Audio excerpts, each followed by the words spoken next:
Good afternoon, everyone. We're going to get started with today's policy session of the Phoenix City Council for November 10th, 2015. We do have a quorum present, and I think Vice Mayor will be calling on the telephone soon.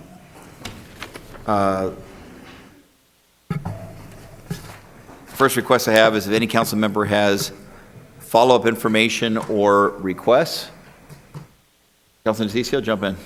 Just a couple things, just maybe more community events that are going on. Tomorrow is Veterans Day, and for all the veterans that are out there, thank you for everything that you do, everything that you've done for us. You know, a lot of times we don't remember the families. Remember, it's the families that stay up late at night. They're the ones that worry. They're the ones that are always concerned about what's happening with their loved one, whether it's their husband or their wife, especially those that are serving overseas. I do want to introduce an individual in my staff, Craig Doyle, if you could stand up. Still a veteran of 2 wars, Iraq and Afghanistan. He's my chief of staff, Craig Doyle, amazing individual, was a past president of a bank. But from all of us that are here, Craig, and for those of you that have served, if you could raise your hand or even stand up for those of you that have served here before. I consider police officers as serving. Thank you for everything that you do. And for all the veterans that are out there, thank you for everything that you've done for us, and you've protected us and our families. And I want to give a special thanks, even though it's Veterans Day, that we really need to remember our police officers, because we have veterans that are serving overseas and in our country, but we also have police officers that are fighting for us every single day. They're under fire right now, unfortunately. They shouldn't be. There are a lot of things that are going on in their lives, and the concerns that their wives and their husbands may have when they walk out that door. They don't know what's going to happen to that person when they get back, or if they get back. I don't know how some of these families deal with that, but thank you for that. Madison Middle School wins an award. They won the National Blue Ribbon School for 2015 by the U.S. Department of Education for the Exemplary High Performing Schools category. Great job, and it's just fantastic to see a top-performing school getting the recognition that they deserve. The Phoenix Zoo, for those of you that may have read about it or heard about it, and it was all over the media, it was on TV all over the place, but the Isle of the Tiger, I wanted to bring my kids to that, but I couldn't get them there that day. They had homework, and they had all these other things going on. But it features 16,000 square feet of space, and it includes 2 exhibit yards, 2 viewing areas, featuring the Sumatran architecture and the expansive views. The zoo is currently home to the 2 Sumatran tigers that are with an 11-year-old male and a 12-year-old female, Surya. And for those of you that haven't had a chance to check out our zoo, it's great weather out there. This is the time to get out there, check out the Phoenix Zoo. We have so many great things happening in that area. The Ahwatukee Community Garden Rummage and Sale and Craft Fair, it's going to take place on November 13th between 8 and 12 p.m., and the locations, the Ahwatukee Swim and Tennis Center parking lots. All of the proceeds are going to make the garden a beautiful place for the community to share. Thank you, Mayor. Thank you very much, Councilman DeCiccio. Councilman Nowakowski. Thank you, Mayor. Mayor, first of all, I'd just like to thank everyone who came out to J.R. Davison Elementary School. We had a holiday celebration. Turned out great. We had about 400 kids and family members out there. We had costume contests. We had face painting, a mummy run where they toilet papered the kids like mummies and they were running around. It was just incredible. And then we ended it with a movie in the schoolyard. So it was just a great event. Our next movie in the park is going to be December 11th at Margaret Hans Park in downtown Phoenix. And we just really want to invite the whole community out. It's going to be a Christmas theme. What we try to do is we try to get sponsorships, and we have Dignity Health and Lucha, that's a community organization that helps organize these events, our police and fire and our Parks and Rec staff that really dedicate themselves to go out there and pass out information, but also sponsor these events. So this next one is going to be a Christmas theme. We'll have Santa Claus out there, arts and crafts, creating ornaments for your holiday trees and all that. So come on down December 11th at Margaret Hans Park about 6 o'clock. It'll be an all-day event, and it's going to be fun. The other thing, too, is that the same thing, I agree with Sal 100% about all of our veterans, and I have family members from my father to my uncles and cousins that have fought in the wars, and just really want to thank them for all their years of service and everything they've done to make this into this great country that we have. And lastly, I'd like to request two things, Mayor. We've been getting a lot of calls about our whole ethnic policy, and basically that it's out of our subcommittee, the Public Safety Subcommittee. We'd like to make sure that people know it's going to be moved on to hopefully the formal council in the near future, so we can address all those that new policy that we have coming up that we've been working on for the last 3 years or so. So finally, we're at the end of the tunnel, I hope, and hopefully we can sit down with the council members and get that over with. The other thing is I like to bring up is this one Phoenix card. It's been brought up in our Parks subcommittee. It's been brought up in our Finance subcommittee, and it's being brought up in our Public Safety subcommittee. I think it's time for us to have some type of a policy or workshop where all my colleagues and all of us can actually sit down and just work it out. If it's possible, then let's make it happen. If it's not possible, then we need to listen to the community and listen to why we should have it, why we shouldn't have it, but let's come up with a solution to it. So I'd like to ask my colleagues and the mayor to actually, let's just put it on the next policy or our work study that we have, so we can just basically come up with a conclusion on these Phoenix One Phoenix One card. That's it, Mayor. Thank you so much. Thank you very much, Councilman Nowakowski.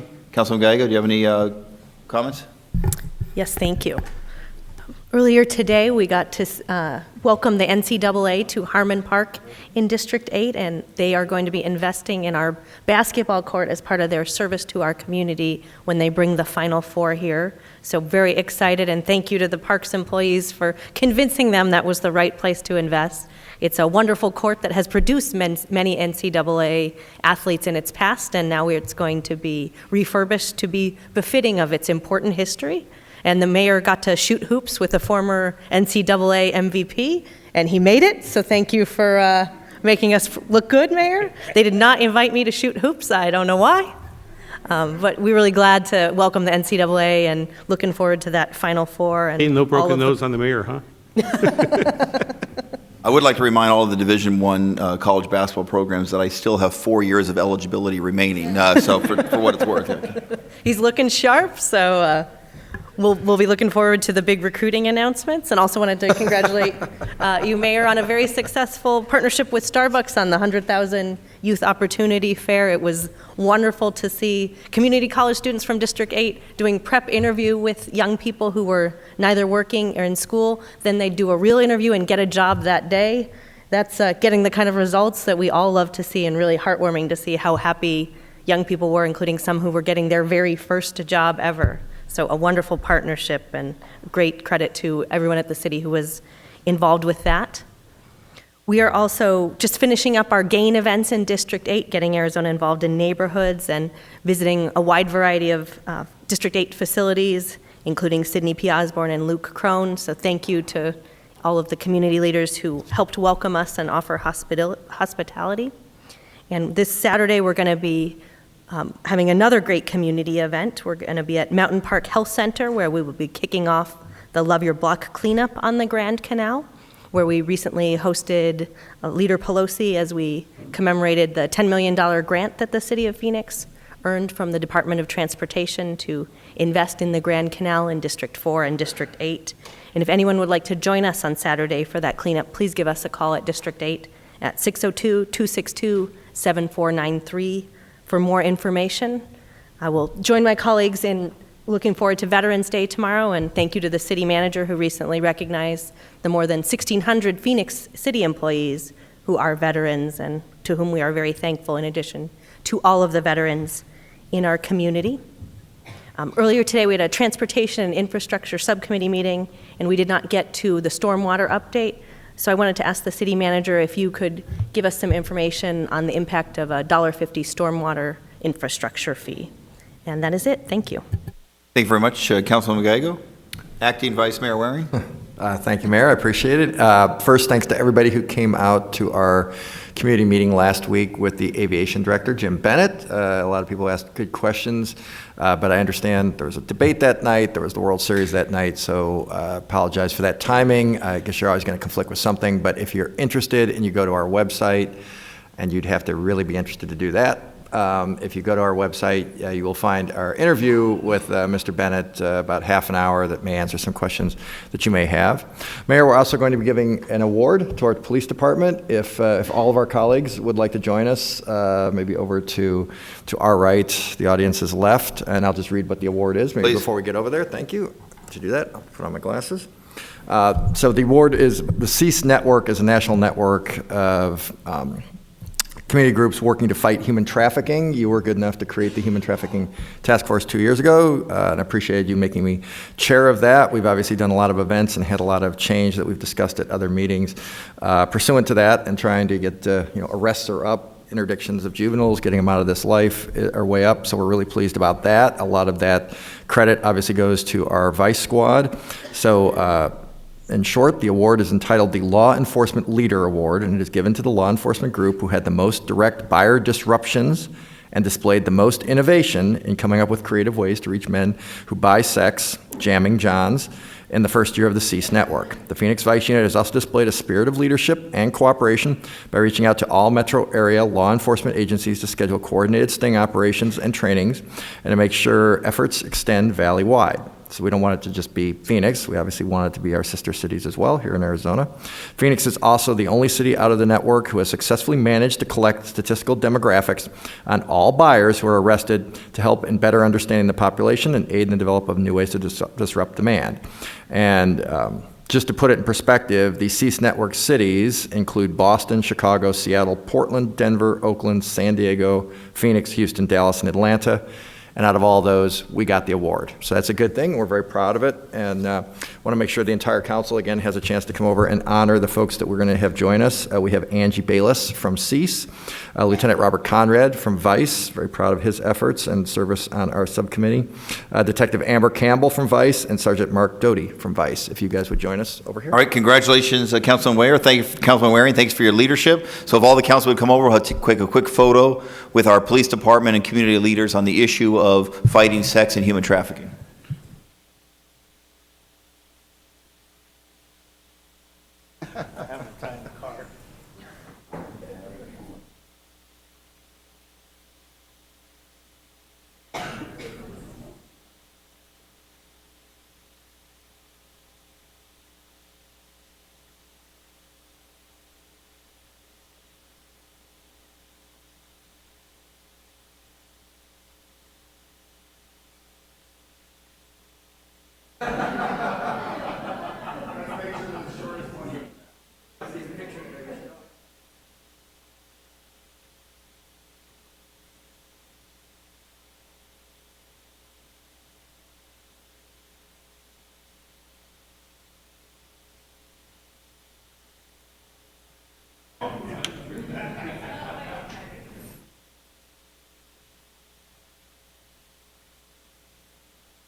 All right, thank you very much, Councilman Waring. Obviously, we owe a debt of gratitude to so many for that recognition. Of course, Cindy McCain, who leads the statewide task force as well. Her stalwart support means the world. So thank you for your leadership. Councilman Pastor, do you have anything? Oh, I have lots. So I want to commend the city and ASU and all our partners who attended and helped and assisted in the 100th Opportunities Job Fair on October 30th. 1,000 young people turned out, and the energy was incredible, and so I have a high expectation from now on of all that energy, that when we do a workforce job fair, that the city will produce something at that level. So I challenge the city to do that.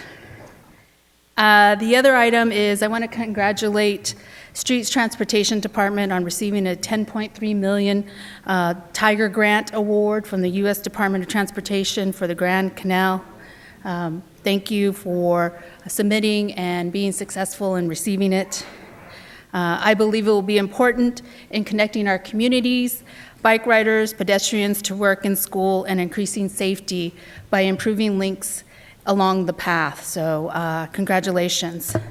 And I continue to work with Camelback Corridor and organizing businesses and communities, talking about important traffic and safety issues that affect their immediate areas and all the area around there. I want to thank Neighborhood Services Department, the Police Department, and the Transit Enforcement in being key players to help mobilizing and educating our residents and family in that area. So thank you very much. And Blue Cross Blue Shield is sponsoring its annual Walk On Challenge this month. It's a free health education program designed to educate and motivate students about focusing on healthy living habits with a grant opportunity for teachers attached to it. So 4th and 5th grade teachers can register for the challenge now through November 20th, and I urge my colleagues to contact school districts in your respective areas and inform them of this opportunity. I have flyers for it. And as you all know, the city has risen to the challenge posed by the White House for My Brother's Keepers initiative, and Councilman Gallego and I continue to work with staff and regional partners to address the ongoing issue of educational and workforce disparities among young men of color. There are ongoing work sessions, and pillar chairs are to be selected, and we are hoping that the community will rise to the occasion to be pillar chairs, volunteer as pillar chairs. So we continue with that. And then on Saturday, as part of the annual Keep Phoenix Beautiful Day, there will be numerous neighborhood and park cleanups throughout the districts. These will include Coronado Park, Encano Park, Steel Indian School Park, Community Garden. So I hope everybody can join us and get out there and make our city beautiful. So thank you, Mayor. Thank you very much, Councilwoman Pastor. Councilwoman Williams? Thank you, Mayor. I just want to congratulate the Neighborhood Services Department. They had a neighborhood summit last Saturday morning to combat graffiti, and I was very impressed. There were so many neighborhoods represented there, and I think what's most interesting was how many young people were there. And getting the young people involved in fighting graffiti, I think, is the key to our success in the future. Also, Valley Metro held an event at the new 19th Avenue and Dunlap Park and Ride. Vice Mayor Valenzuela was there, and we celebrated the milestone. I thought what was interesting there is the art. Part of the art was designed by elementary school kids. If you go up there, you will see the yellow spirals coming down from the ceiling. And at the end are different scenes.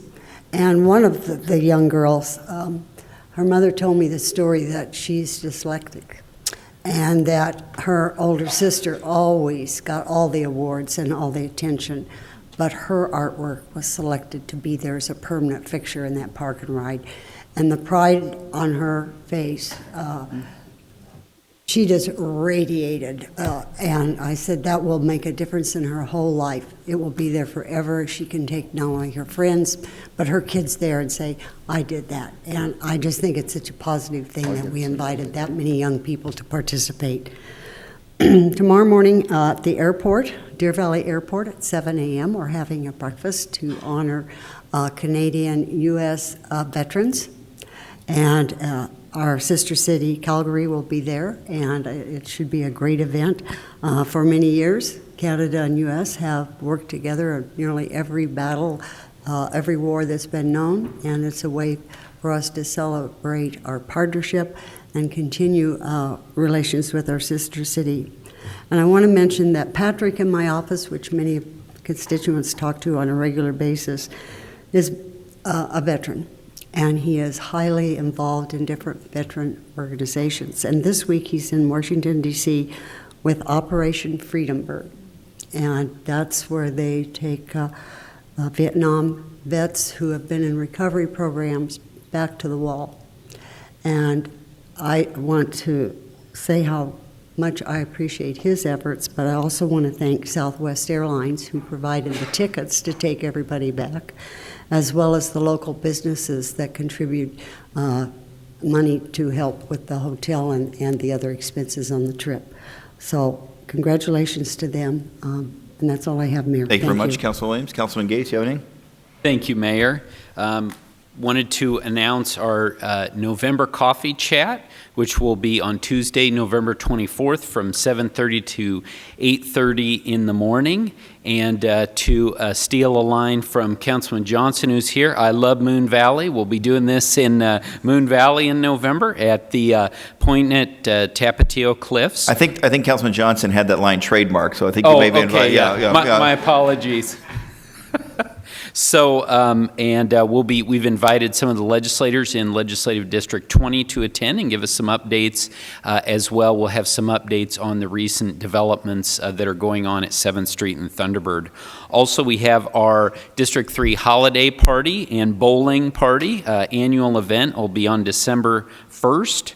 5:30 to 7:30, or sorry, 5:30 to 7 p.m. And I love Sunny Slope too, so we're doing this one at Let It Roll Bowl, which is at 12th Street and Dunlap. We will be accepting donations at that event for Betty's Kids. Want to follow up on echo the comments of many and recognize Veterans Day coming up tomorrow. We have the Veterans Day Parade.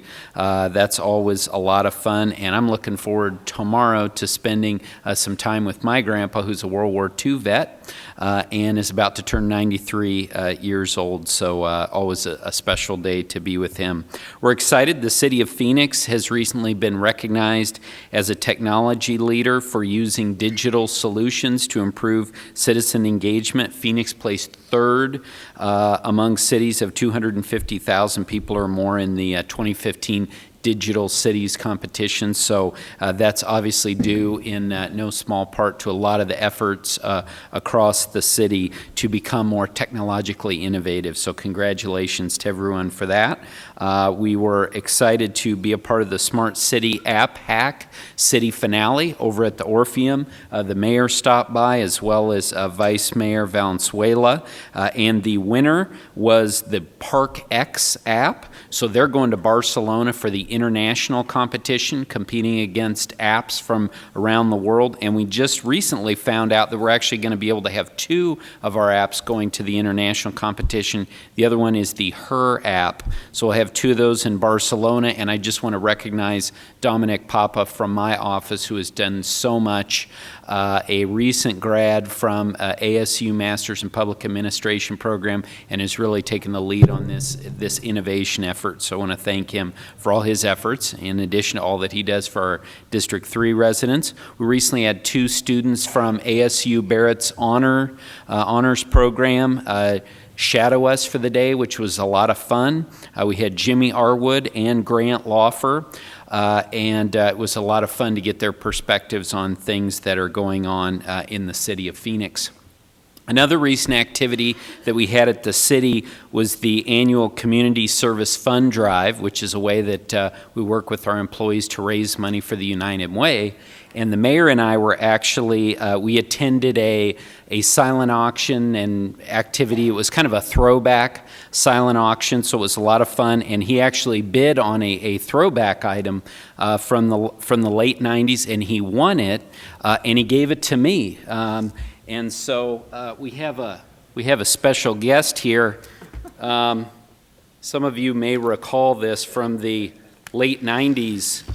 Let's see if we got him here. You, me, friends. So I thought this is the Furby. Jim Waring's asking if he doesn't recall this, but we thought this would be kind of a... What did Furby say? I'm not sure everyone heard it. What did Furby just say? You, me, friends. So I thought that would really be helpful for all of us here in the city of Phoenix today. So thank you, Mayor, for that and for supporting this effort. No, it's an important lesson. If you want friends in politics, buy a Furby. Yeah.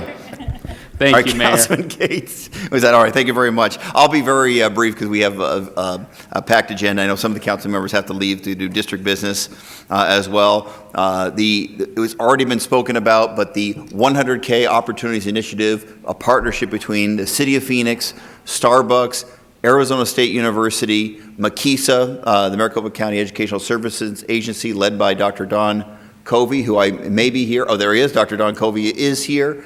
Councilwoman Pastor, and the Opportunities for Youth Task Force, and so many in the community.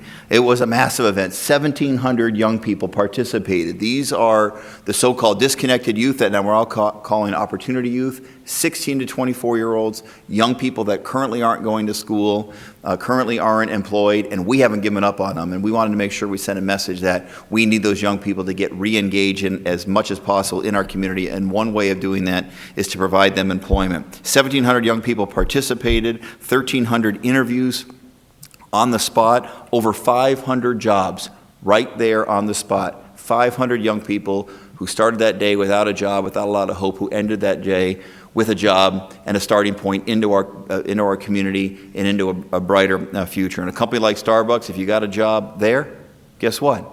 You can use that job to get a college education, because you can go to free for ASU online because of that innovative partnership between those universities. So that partnership is taking us to great heights, and it was just a invigorating day. I did say it was my favorite day during the time that I've been mayor, to see that many young people get those opportunities. Tomorrow is Veterans Day, as was mentioned. Today we did a celebration of the Veterans Economic Community Initiative. This is a 30-plus city initiative that the VA has done. Christine Gannon is our local representative. As soon as they can work out the red tape, she's going to be housed out of the mayor's office. But in the meantime, she's been working hard with our economic development department and Lawrence Robinson from my office. And of all the 30 cities around the country, we're trying to provide employment opportunities for veterans. We identified over 60,000 employment opportunities for the various companies here locally, and that's by far the largest number of any of the VECIs, is what we're calling the VECI programs, around the United States of America. Our community does support our veterans. And then finally, we have a short presentation, but this is an important one as well. Many of you are aware of the Checkered Flag Run Foundation, which is doing great things to support youth in our community. Checkered Flag is partnering with the City of Phoenix Parks and Recreation Department, and today they'll be donating a significant amount of money to provide support for inner city youth to receive free Parks and Recreation passes. So their donation today will allow 1,000 City of Phoenix youth free access to all parks and recreation facilities for a full year, and we'll be hitting up for future years as well. But today it's for 1 year of recreation access. This great foundation is sponsoring 40 youth participants to participate in this Saturday's DAV 200 NASCAR race honoring Arizona's veterans at Phoenix International Raceway. In addition to attending the race, these youth will receive a tour of pit row to gain a behind-the-scenes understanding of everything involved in preparing for and producing a NASCAR race. Those kids are going to be blown away by the level of technology that is needed to run those incredible race cars and to run a race of that magnitude. The Checkered Flag Run Foundation is a nonprofit organization that provides educational enrichment and resources for students to help prepare and motivate them to seek education beyond a high school diploma. The mission is investing in education to ensure every student gets across the finish line.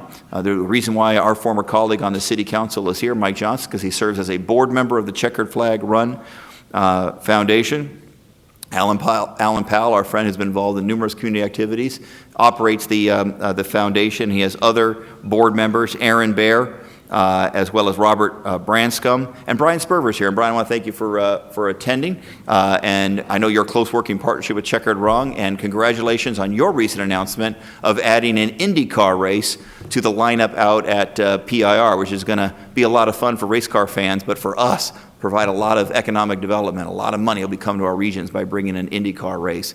So I think the Checkered Flag Run Foundation would like to present us with a check. So at risk of being slightly redundant, let's all go down and receive the check from the Checkered Flag Run Foundation.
That demonic little creature.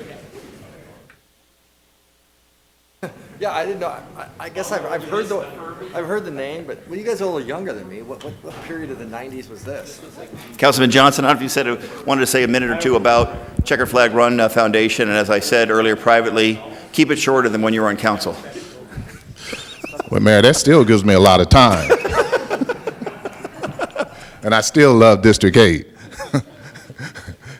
I just want to take the opportunity to say thank you. We're, along with Brian Smarber with NASCAR, actually are very glad to start really getting together with Parks and Recreation to help some of our inner city kids, help the kids within the inner city, underprivileged kids to have the opportunity to attend Parks and Recreation. And this is just the beginning of what we hope to be a long-time relationship with Parks and Recreation and the activities that they're having, that we'll continue to work with Inger and all the activities, that Parks and Recreation is located throughout the city. And that gives us the opportunity to work to make sure that these kids have an opportunity, that they have the opportunity to experience things that they would never have experienced before. And that's what Checkered Run Foundation is all about, trying to make sure that every kid has an opportunity to reach the finish line. We're also going to be working on another program with Parks and Recreation through ASU, through an innovation program. And I'm going to ask Aaron if he could just say a quick word about that. Yeah, there's an opportunity with ASU Startup School and part of entrepreneurship and innovation where we can actually offer some training for after-school programs for kids K through 12 in entrepreneurship. So very much hands-on active, and that's a program that could literally feed to all the 42 different park and rec centers and make an impact in every community. So we're happy to facilitate that and really help build the curriculum so that'll be delivered across the city. All right, thanks, Aaron. Thanks, Councilman Johnson. And thanks to Checkered Run Flag Foundation. Uh-oh, we got to say one more thing? No. Yeah, you got it. Go. Yeah. Okay, we're good. The floor is yours. Go ahead. No, what do you? Oh, okay. Yeah, and I'm the entrepreneur residence at Arizona State University, so helping that. Thank you very much. And a very successful entrepreneur yourself. Yeah. So thanks for taking a leadership role in that. We appreciate the foundation. Brian, good luck this weekend. NASCAR weekend is big in our entire community, so we appreciate it very much. All right, let's move on to the next item on our agenda, call for executive session. Acting Vice Mayor Waring. Thank you, Mayor. In accordance with the properly posted notice and agenda, I move that the City Council, pursuant to Arizona Revised Statutes, Section 38-431.02.a, meet in executive session on the following dates: Wednesday, November 18th, 2015, at 1:30 p.m. in the East Conference Room, 12th floor of the Phoenix City Hall, 200 West Washington Street, Phoenix, Arizona. Wednesday, December 2nd, 2015, at 1:30 p.m. in the East Conference Room, 12th floor of the Phoenix City Hall, 200 West Washington Street, Phoenix, Arizona. And Tuesday, December 8th, 2015, at 1 p.m. in the East Conference Room, 12th floor of the Phoenix City Hall, 200 West Washington Street, Phoenix, Arizona. You have a second? Second. All in favor, say aye.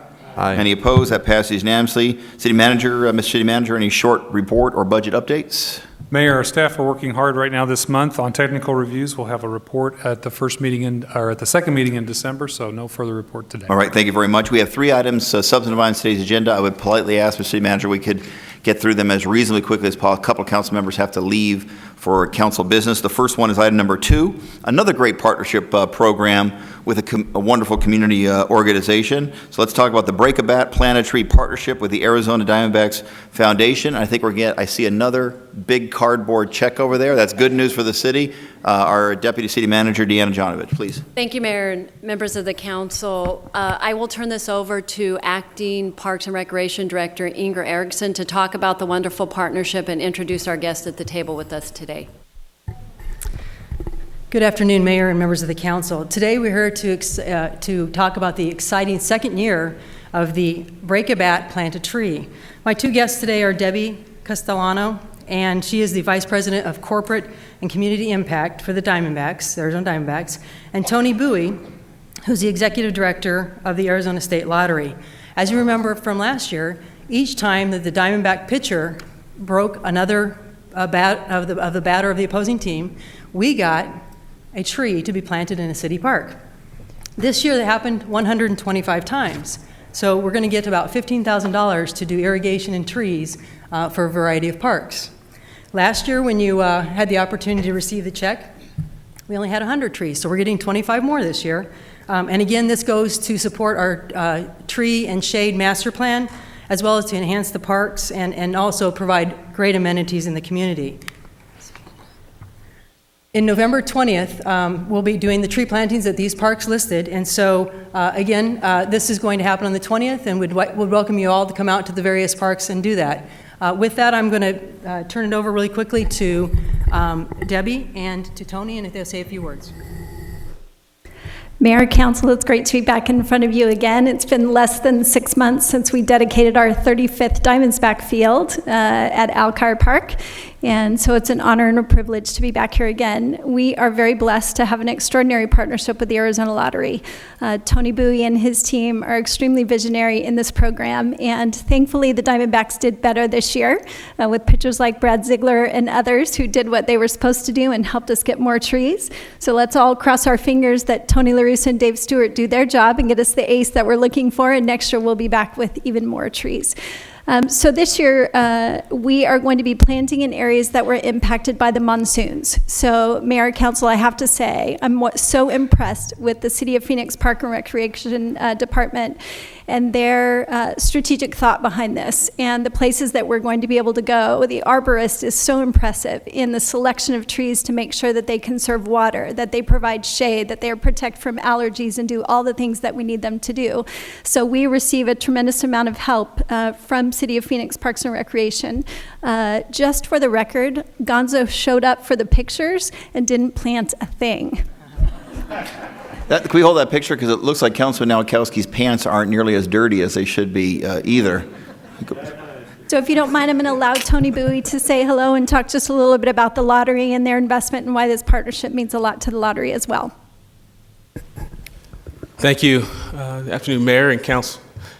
It's a pleasure to be here. I had the pleasure of being appointed to the Arizona Lottery by Governor Doug Ducey in February.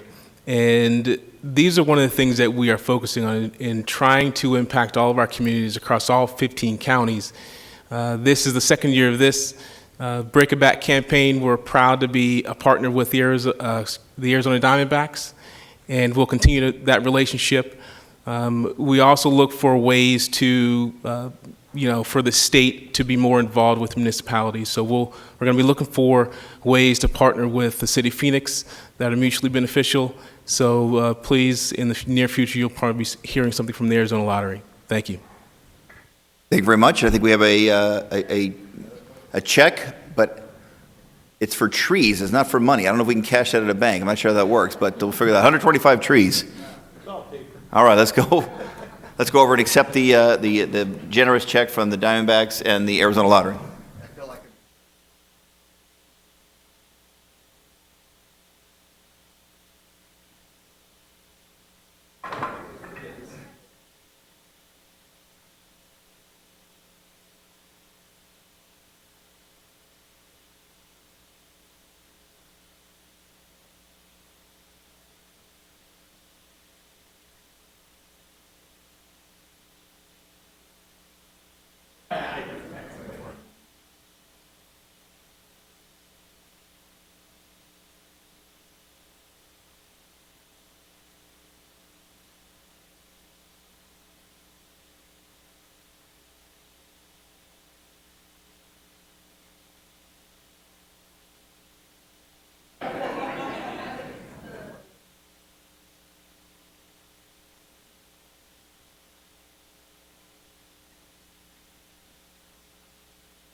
All right, thank you very much, and we'll, as quickly as possible, move into the next item on our agenda. This council has heard last year, as we're nearing our holiday season, where a lot of people think about tax credit donations, about our kids we're missing out school tax credit campaign. We want to hear some good news about last year and how we are upping our game to try to get even more resources to our public schools this year. Deputy City Manager Jonovich, again, please. Thank you, Mayor, members of the council. We're pleased to be here today. I have with me at the table Tim Valencia, our Youth and Education Manager, Dr. Don Covey, Maricopa County School Superintendent, Dr. Lupita Hightower, Superintendent for Tolleson Elementary School District. Marvine Lovato from Fowler Elementary School had to leave. She has a school board meeting. Understood. Dr. Maria Ventura, Superintendent for Isaac Elementary, and directly behind me, representing Dr. Jim Rice, is Melanie Block and Elisa Moya. So with that, I'll go ahead and turn it over to Tim to speak about our Kids Are Missing Out campaign.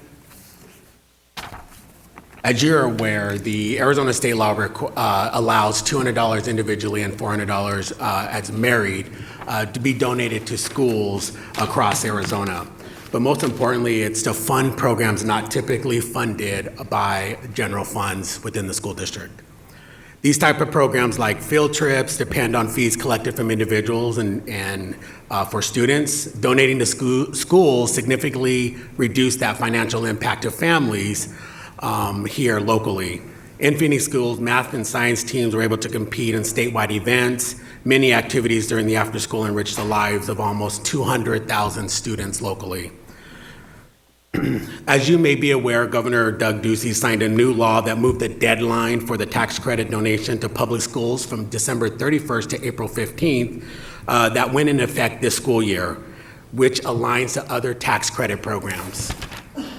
In addition to the new law, the new credit tax law also pays for national assessments such as SAT and AP testing. In 2012, the Youth and Education launched an interactive map that described the Arizona School Tax Credit Program. It provided demographic information and how to direct local citizens to donate to local school districts.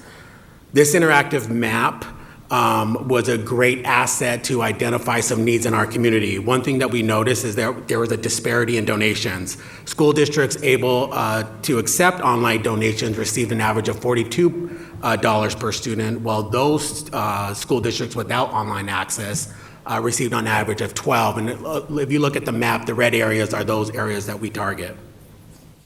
The office also worked with the school district to advocate the importance of creating an online process.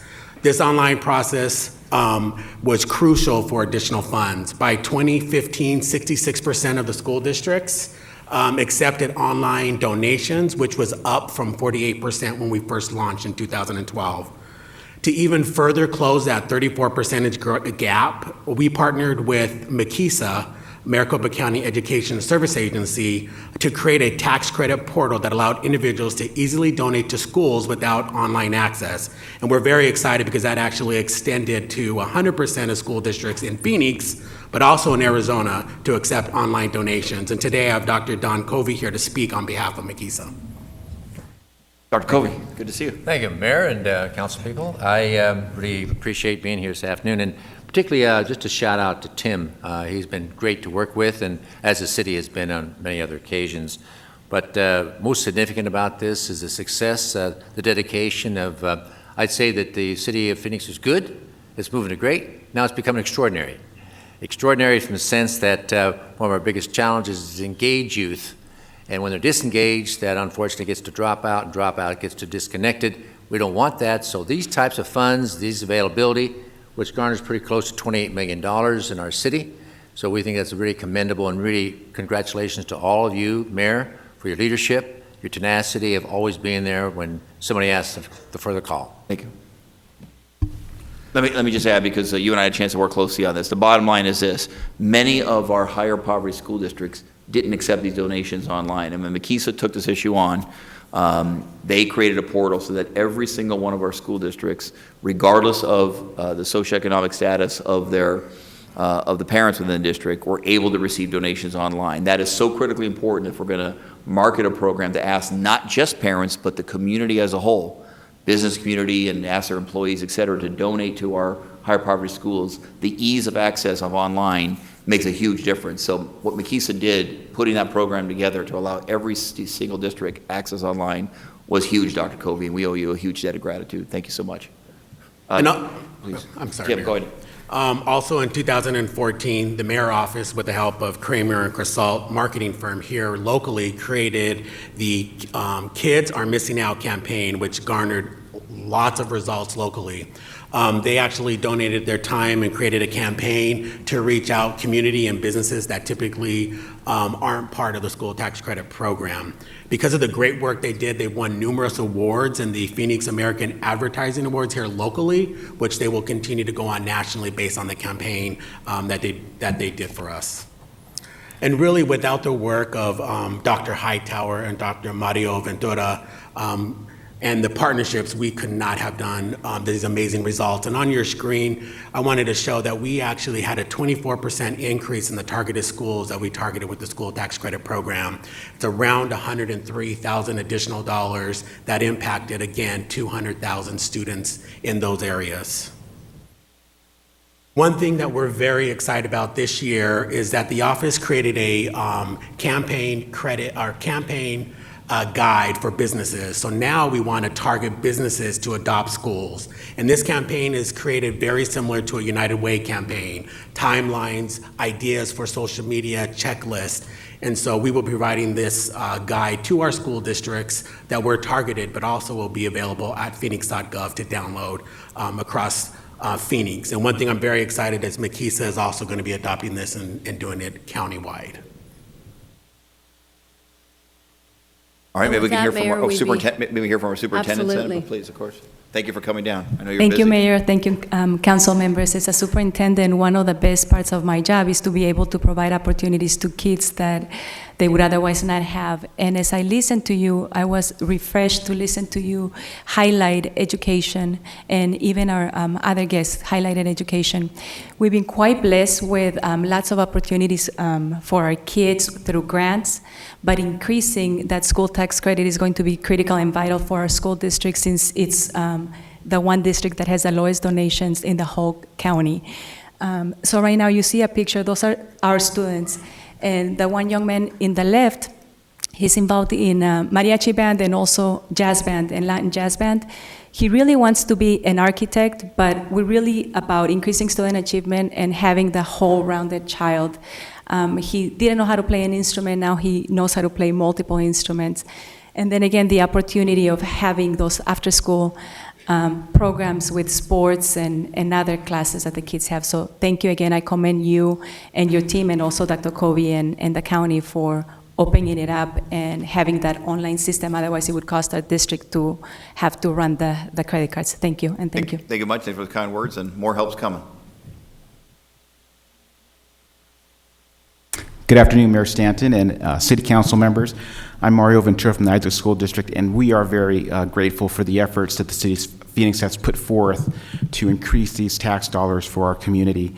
We also struggle with increasing those donations, and these donations help provide, like Dr. Hightower said, opportunities for our kids, opportunities to have cultural enrichment, like attending the Phoenix Symphony or going to the Botanical Garden, after-school activities that we have for helping promote active lifestyles, and spending more time with the sciences. We know that that's an area where our kids will help further their growth in experiences to hopefully have a better career once they graduate their schools, K-12 education. But again, thank you all for the support. We are very appreciative of your efforts. Thank you. Thank you so very much. And of course, the message to the business community as to why they should participate in this campaign is not because it's charity, it's because those students are the future leaders, the future workforce of this economy. So what happens in your school districts are as important, if not more important, than what happens in any school district across the state of Arizona. So it's in our self-interest to be more supportive of all of our school districts. Questions or comments from members of the council? I know they're 100% supportive, but we just have a busy agenda and a very meaty one on water and water rates next. So please, to the representative here, let us know what we can do more to be supportive of your districts. Any innovative ideas you have. I know you're going to have a very receptive mayor and council here at the City of Phoenix. Don Covey, we owe you one. Thank you so much for your leadership. Very much appreciated. Thanks. All right, next item. Oh, excuse me, Leonard Clark, you had a comment on this item. Leonard Clark, jump up to 2 minutes of comments on this item, and then we'll move on to the next item on our agenda.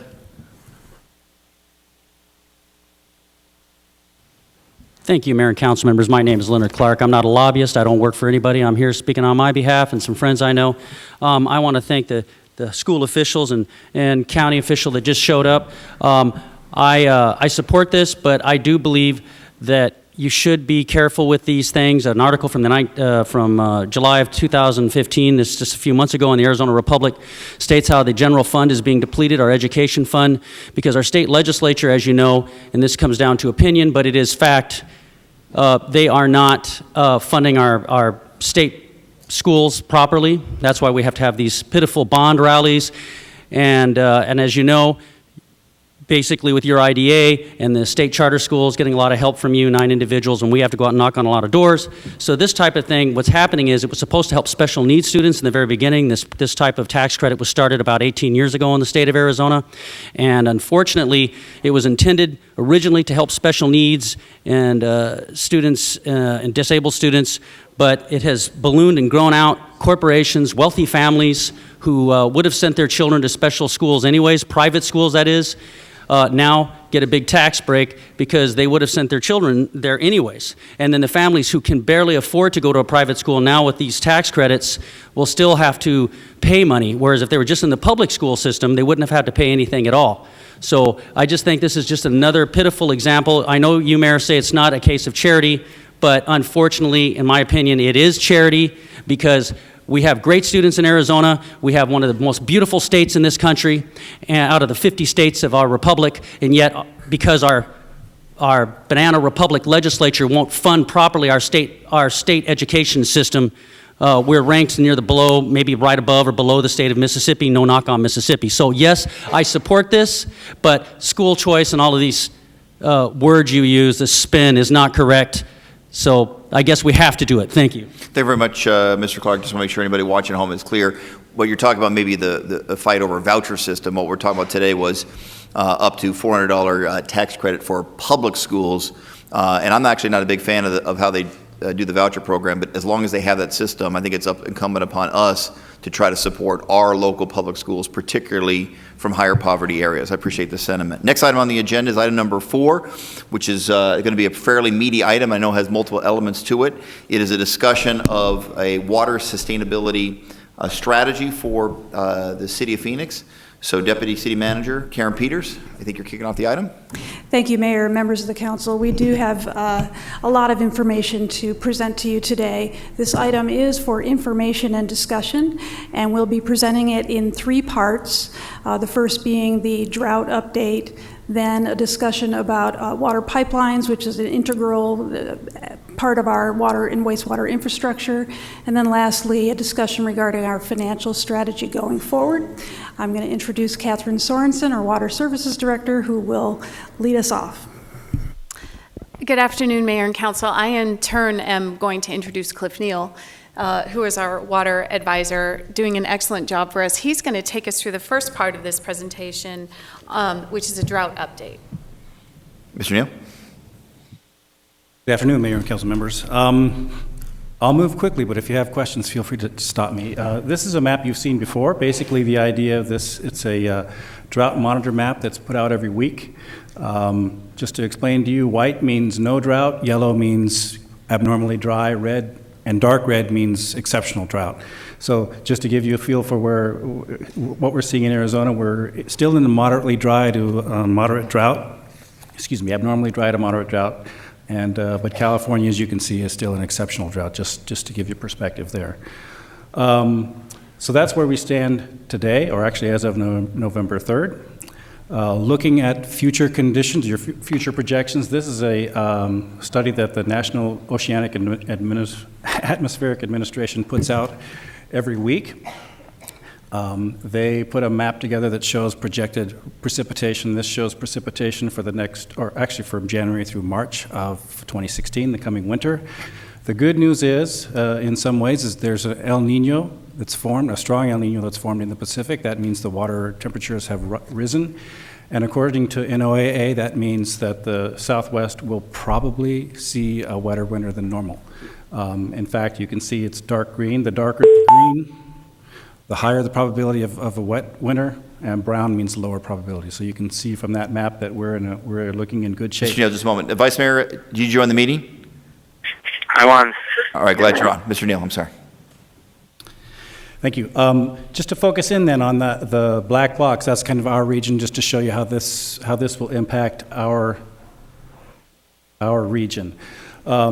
Let me overlay the Salton Verde watersheds, and just to remind you what a watershed is, any drop of water or snow that falls on that watershed will flow into the Salton Verde rivers and flow into the SRP reservoir system, which serves over half of our water supplies. So the Salton Verde watershed is shown in yellow on this. Just as you can see, it's overlaid high probability of high precipitation this coming winter. That's good news for us. The SRP system is a little less than half full right now. If we get a good winter, that'll fill that up, and that's good news for us because SRP water provides more than half of our water supplies to the city.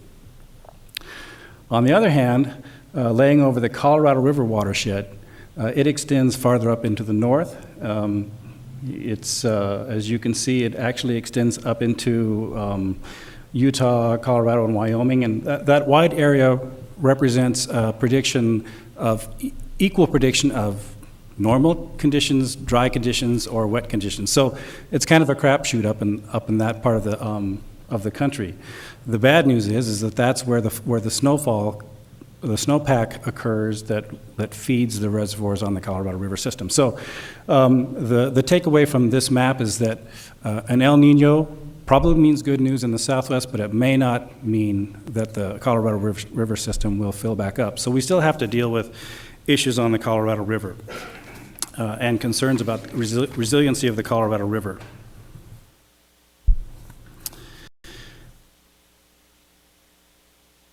So to talk about probability of shortages on a river, the U.S. Bureau of Reclamation, which is part of the Department of Interior, which operates the Lake Powell and the lower reservoirs on the Colorado River system. Reclamation does a 24-month study. Their August 24-month study is the one that determines whether the following year will be a shortage. This past August, their study determined that 2016 will not be a shortage year, so we dodged a bullet. Unfortunately, there's still a chance in 2017 and a greater chance in 2018 that a shortage on the Colorado River will be declared, depending on how the drought goes forward and how El Nino impacts us. Fortunately, though, even if there is a drought on the Colorado River system, it won't affect Phoenix's water supplies, and the next slide will show you, give you an explanation why. Recall that the Colorado River water is delivered to us through the Central Arizona Project.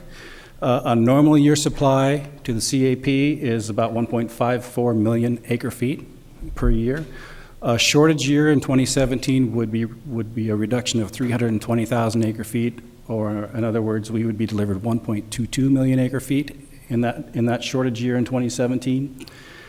That would be enough to meet all of the CAP municipal and industrial and Indian demands fully in that year. So City of Phoenix won't be impacted from that perspective. It'll also meet part of the agricultural demands on the CAP system. What will be shorted, though, is another part of that agricultural pool, so ag will lose a little bit of water. The recharge that's done by the Groundwater Replenishment District, the Water Banking Authority, and the U.S. Bureau of Reclamation, and then other excess uses on the Colorado River, on the CAP system, those demands would be unmet. But our supplies are still would still be basically untouched by that from a volumetric perspective. What would happen, though, unfortunately, is that the cost of the CAP water will go up. CAP's costs are effectively stable, and so if the volume of water goes down, that means there's less acre feet to deliver those costs over, so our price will go up, probably on the order of 10 to 15% for CAP water costs, which translates to a $3 or $4 million increase in costs to us. So that tells you where we stand with respect to the drought and the shortage. As you know, the city has been working for decades on water resiliency and sustainability. In council report, there's a listing of kind of the things that we've been working on over the years, but just to give you a reminder of a few of those, we have a diverse portfolio of water supplies, surface water supplies that are renewable from the Salt, Verde, and Colorado River systems. We've developed infrastructure to deliver that water to our customers. We've transitioned from fossil groundwater to that surface water, which provides us the ability to save that groundwater for the future. And then we've also developed a culture of conservation in the city of Phoenix. This is a chart you've probably seen in the past, and I think you'll even see again later today. But basically, the bars represent population, which has grown up to 1.5 million people. The line represents our gallons per person per day usage, which has dropped 30% over the past 20 years or so. The reasons for that drop is kind of a conversion from turf, over basically 80% of our residential and residential folks' yards, to about 15% over the past 30 to 40 years. So that's a significant reduction. Also, we have seen reductions due to technology, the front load washers. You can't really buy low efficiency water appliances at Lowe's and Home Depot anymore, so that reduces that. Of course, the council has adopted plumbing codes that have resulted in reduced water use. And we are a founding member of the Water Use It Wisely, which is a broad educational campaign, regional campaign that provides many educational opportunities for kids and adults throughout the system. So that basically tells you, gives you kind of a story of what we've done over the past and what we're working on now, focusing on in the next year under the council's Colorado River Resiliency Program that you approved last October.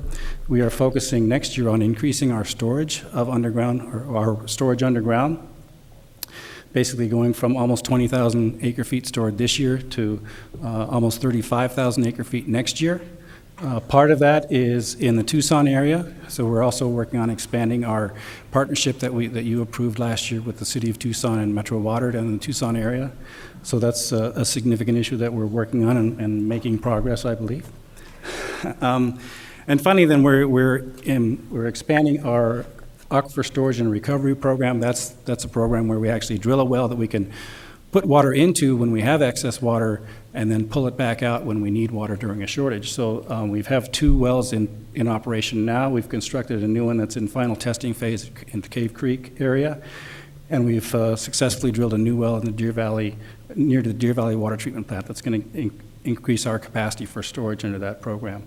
We also received a $300,000 grant from the U.S. Bureau of Reclamation under their Water Smart Drought Resiliency Grants Program, which will help us to expedite that program and move it forward. Finally, then, well siting study. We're trying to analyze locations, possible locations for new wells to increase our ability to pump groundwater in the event that a shortage of Colorado River water does come in the long term. Gives us the ability to keep meeting our customers' needs. I think the bottom line then is basically we're in pretty good shape in the near term. Costs may go up, but we have to stay on alert, we have to stay on guard, we have to be smart with water, and we have to keep working on whatever we can to make sure that our customers can get water in the future. So, Thank you very much. So that's the end of the first part of the presentation on a kind of a drought update. I appreciate that very much. Councilman Waring, you had a question? When I moved here in 1991, I think there were about 3.5 million people in the state. And I think I had read, it's been a few years now, but I'm wondering if the trajectory is the same. At that point, we had over 6 million people in the state. And I think those 6 million people plus were using about the same amount of water that the 3.5 million were using in 1990, 1991. If that's true, then I guess each individual, on average, would be using half as much water as they had been. Is that a fair statement? I mean, it seems like a big accomplishment that I think has been underreported. Sorry, Mayor, council member. Yeah, actually, we've seen efficiencies across the state. The city of Phoenix is not alone in this regard. We serve more people we serve approximately 400,000 more people today with the same amount of water that we did back in 1996. And we've seen that across the state. So as Cliff mentioned earlier, people are becoming water wise. They have embraced this culture of living in the desert, and we're seeing huge savings, which is great. It creates a buffer for us of basically unused supplies between what we demand on an annual basis and what our supply is. And so going into drought, that gives us a great buffer that we can lean on for when shortage does come. A few things I've had, because people have asked this, out in the community at meetings or knocking on doors and so forth, but the desertscapes, the more efficient pool pumps and all that kind of stuff, the things you see at the airport that automatically turn off the water rather than just letting it run, the low-flow toilets. People are always kind of dumbfounded when I tell them that stuff's working. And I've cited the statistic I cited to you. I just want to make sure I'm not giving out erroneous information. It sounds like I'm not. Collectively, it's made a dramatic difference, plus changes in people's behavior. Mayor, council members, so what we've seen, actually, we have a group that studies our demand very intensely, both historically and then to provide projections for the future. And they will tell you that it's everything. It's the transition from turf to xeriscape. It's the transition to modern plumbing. It's the high efficiency machines. It's literally a culture change as well. People just think about water differently than they used to. It's a whole host of factors that are all combined together very important and that get us to those results. Well, I just think, again, it's not something that's gotten a lot of attention. It seems to come as news to everybody who asks me, and because people are asking me, and they could ask about a whole host of different things, it tells me that they are paying attention. Obviously, we all have limited resources to pay attention to every single thing, but everybody seems surprised by this when I mention it. So I appreciate the efforts people in your industry have made to make this possible. It's such a critical resource, but we also need to get that word out more. So if there's any documents you can give, or maybe we can have you out to the district or something, I think it's fantastic what you're collectively doing. Thank you. Absolutely. All right. Would you like a copy of today's presentation? It's good stuff. It makes the case. That would be really exciting. Councilman Moreno, I think it makes a serious point because there is a lot of confusion out there. Sometimes national publications have overstated the challenge that we're facing and make it look like we're in a doomsday type scenario. Ms. Sorensen, you and I talked. I think sometimes there's been an overreaction that some people, not in our city, but in the water world, if you will, have tried to go the opposite way and leave the impression that we've done such a good job water planning that we're not facing any significant issues. The truth is somewhere in between, and so striking the right balance where we get accurate information out to the public. Don't panic, but still plan even more strongly for it is the right message, and I think that's what we're trying to do here today. Councilman DeCiccio. Thank you, Mayor. And following what Councilman Waring, matter of fact, we're on the same page on this. I think the real message here is that not only the city of Phoenix, but the region and the state has done a fantastic job when it comes to water management. I mean, if you look at California, they're bragging about cutting back 20%. Our numbers are much more significant than that. If you look at everything holistically of what we were able to get accomplished here. And this literally started because of leaders that started back in the 30s, 40s, and even in the 50s, always talking and making water our number one focus. I don't think that you'll see that anywhere else in the country where you see leaders unified in literally trying to figure out a way to always manage water better, because it is the way we survive, it is the way we grow our economy, and it is the way that we provide our quality of life. I want to focus a little bit on some of the numbers that you threw out here, and we can have further discussions in my office on this too. The overall demand for our area is about 1,064,000 acre-feet of water. Is that correct, on a yearly basis? Mayor, council members, so that, I wouldn't characterize that as the demand. That's the amount of water that comes off of the Colorado River through the Central Arizona Project. And there are various uses for that, including recharge. For example, the Water Bank Authority recharges a fair amount of that water today because there isn't a use for it, so that it can be a bank for us in the future when we do need it. Well, my understanding in looking at those slides was that it was about 1,005,000 acre-feet of water is what we would normally expect, but our usage is 1,064,000, and then there's some unmet needs in there as well that you would use for storage. Is that correct? I'm sorry, Mayor, Councilmember, let me try this again. So the CEP system delivers about that 1.6, about 1.54. Okay. But that just represents the supplies that come through the canal. Some of those, some of that water is used by the Arizona Water Banking Authority and by other entities that don't have a use for that water today, but they store it underground as a hedge against future shortage. And the difference between the numbers that you see there on this slide, the 1.54 and the 1.22, That's the difference in the supply that would come through the Central Arizona Project system if a Tier 1 shortage on the Colorado River is declared. Right, I understand that part, and then you also get some from the saltwater water basin, and then about 10% is probably groundwater. It's just doing the math up here, and just seeing those numbers. So what I'm getting at is that where my understanding this presentation's going is because of the shortage of water potentially coming because of 2017, is that we'll see prices go up. What I don't think the public really fully understands is that the less water you use, the more cost it's going to be long term, only because you've got to be able to amortize those costs over your fixed costs. You've got to have your sales increase in order to do that. So the more you conserve, the more it's going to cost you. I mean, one. But what I want to drive at here is that even though, because I can see where this is going, it's going toward, well, because we're not going to have as much water, we're going to have to raise the cost is going to go up. I want to get an idea, maybe you can't do it today, of exactly what we're using today, and then what is going to be driving that extra cost if we don't have that amount of water coming in. So what is the supply we're using today versus what is our expectation for the future? What is that delta, and then what is that extra cost going to be? I just don't know if I buy the story that it's going to be raising our rates that much because of Central Arizona water supply. And you just need to convince me of that. Sure, absolutely. So Mayor, Council Member, let me try on the first point, while conservation, depending on the structure of the rates that a utility uses, while conservation can have an impact on revenue. It does. Absolutely. It does. You're right. It does. It also provides us a benefit and a potential offset to costs because, again, it does create this buffer between what we're using today and then what our supplies are. And that's a buffer that we can use when we go into drought that potentially, that potentially offsets some of that difference. But to your second point about the impact of the cost of raw water supplies, let me put it in perspective for you, and we're going to talk about this more when we get into the financial plan.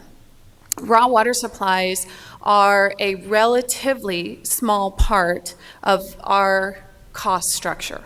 They're significant, but they're not as significant as, for example, labor and, more importantly, capital infrastructure. Really, it's capital infrastructure that drives the need for rate increases, and which is right around 33%, 34%, whatever that was a few years ago. I don't know what it is today. I'm sorry, could you repeat that? Of your overall cost, it's around 33, 34% as of from years past. Right. So today we pay about $25 million a year for our raw water supplies. And our total operations budget is about $170 million, $175 million. So that's the proportion. But it is significant. Any increase in costs obviously puts pressure on rates. So it's, as Cliff said, $3 to $4 million, that it does put pressure on rates. But you're right, in the proportion, it's I'm just trying to take issues off the table. Sure. And that's what I was trying to do here. So I want to make sure that we don't use this as an argument, for the water rates. The other part, if I could, deals with the Navajo generating station. There has been concerns in the past because of, what the environmental community has been doing to try to shut it down. SRP came out with a study saying that if it does have an impact there, and I know that there was a poll out from some of the California entities or energy users, but I want to know at some point, not that you could even answer it today, I just want to walk you through this, is I want to know what impact the Navajo generating plant does to the city of Phoenix and to our water rates and to the region as well. Because if you look at the SRP study that they conducted, a little over a year ago, it looked like it was going to be a dramatic change because of what the environmentalists were doing to try to shut it down. So, Mayor, Council Member, we'd be happy to go back and take a look at that and share that information with you. We do have some numbers, but I don't remember them off the top of my head, and I need to go take a look at them. But to your previous point, and we'll talk about this when we get into the financial plan, rest assured, the driver of the need for a rate increase is infrastructure. That's really the basis of it. And really within our infrastructure, it's our pipelines. And if it's all right, that's a great segue. Well, I have one more question. yes, though, okay. Before we leave this segment, too. The other part of it deals with the El Nino. And my guess is, we've known for a little while it's going to come.